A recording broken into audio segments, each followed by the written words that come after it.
In 1279, Kublai Khan completed conquering the Song dynasty. Why this is important is because Kublai Khan is part of the Mongols, as we're discussing right now, but the Mongols and no other nomadic tribe or anything like that had ever been able to actually conquer the main portion of China. Now, that seems like that's really probably not that big of a deal, but it is a big deal. And the reason why it's a big deal is because why they hadn't been able to do this is because there's a big old wall that got built between them and China, known today as the Great Wall of China. It was started by Emperor Shi Huangdi of the Qin dynasty. Qin dynasty lasted like 15 years. It's a really short little span of time where they we talked about them already throughout this little bit of time, but he ended up dying, and then the empire crumbled. But he had already pretty well started and got off the ground the Great Wall of China. So the Great Wall of China, its importance is that it was meant to keep people out of China and people that were from China in China.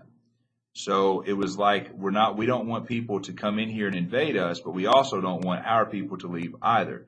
So they wanted to keep China essentially hermetically sealed. They didn't want to have interbreeding between different people and that type of stuff because they felt like they were a superior race to the outside herders of people, that the different groups of people that were herding animals out on the steppe plateaus and plains and so on and so forth. You can probably guess why. I mean, they did have education, they did have all that kind of stuff, but those nomadic people like the Mongols, they didn't have that type of stuff. And so they did feel like they were a little bit more superior to them and so on and so forth. There's a lot more to it than that, but for our purposes, that's where we're going to stick with it.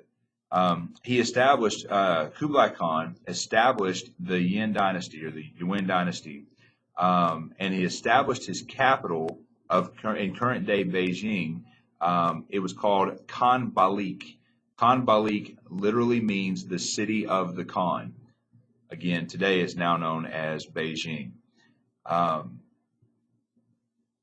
So they basically took over China, and they were able to establish a connection with China because China had been sealed off to everybody for so long, except for through international trade and stuff down the Silk Road, the little bit that was there. They were able to open up China and get things out of China to other places, like the gunpowder we just discussed a second ago. So essentially, this is a huge point in Chinese history, and it's also a huge point in Mongolian and world history.